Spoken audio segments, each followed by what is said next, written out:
In an era of digital automations, a lot of companies rely on paper and physical archives for their everyday processes. Filling out, collecting, and filing forms can be really overwhelming, especially for small and new businesses. But sometimes a simple solution can make a huge impact. Say hello to Diony and 𝙄𝙗𝙗 McPherson. They created Paperform, an unassuming suite of powerful digital tools, one that 6,000 businesses now use to automate workflows, create beautiful forms, and save a lot of hassle.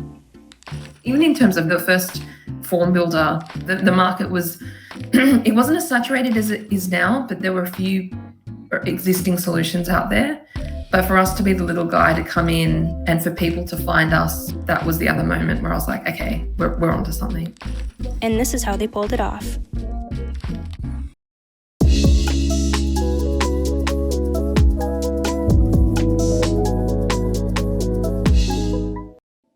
What is Paperform? We're an online form builder. We very much sit in the no-code space. So while we're primarily a form builder, you can also do a lot more with the tool. It's incredibly robust and versatile. We focused on having a very clean interface that really doesn't get in the way of the creative process. However, the use cases that we see and the way the tool is used is quite impressive. So we see everything from forms through to landing pages, through to e-commerce pages, people selling products, even menu order forms during COVID, especially things like that where people are translating whatever their physical business is through to an online presence. Nowadays, it's common knowledge that we need to utilize digital methods to interact with people. No one felt it harder this past year than small businesses. It's partially what led to the rise in Etsy shops, an increased reliance on delivery apps, and an assortment of pieced-together solutions just to keep people afloat and connected. But now, as people heighten their expectations for businesses again, it's important to have something really functional, aesthetically pleasing, and most of all, cost-effective. So that's where Paperform comes in. But Paperform didn't always have the flexibility to be all of those things. What it looked like at first versus what it looks like now is almost as interesting as what it's capable of. What were the initial stages of Paperform like? Dean, my co-founder, is very focused on product and product vision. I run the more business side of things. And what we've seen is, in terms of product, we had this really incredible experience where we launched on beta list, originally just a very minimum lovable product rather than an MVP.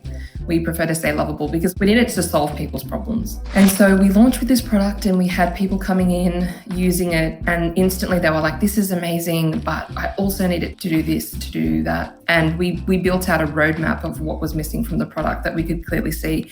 And we tempered that with our vision. You can't just always be creating or adding features based on what people are requesting, because you'll end up with what we call a Frankenstein's monster. Like, it's just going to be really unclear as to what the product is. So we would pay very close attention and work with our users. And so we started with a really simple but powerful product.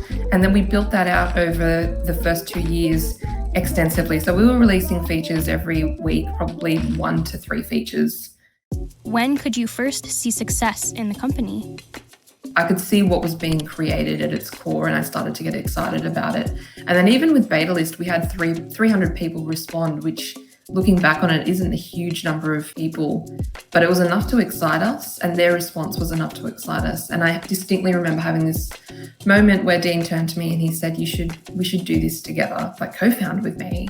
And I remember my gut reaction was hesitation and fear, because I knew that it could really be something.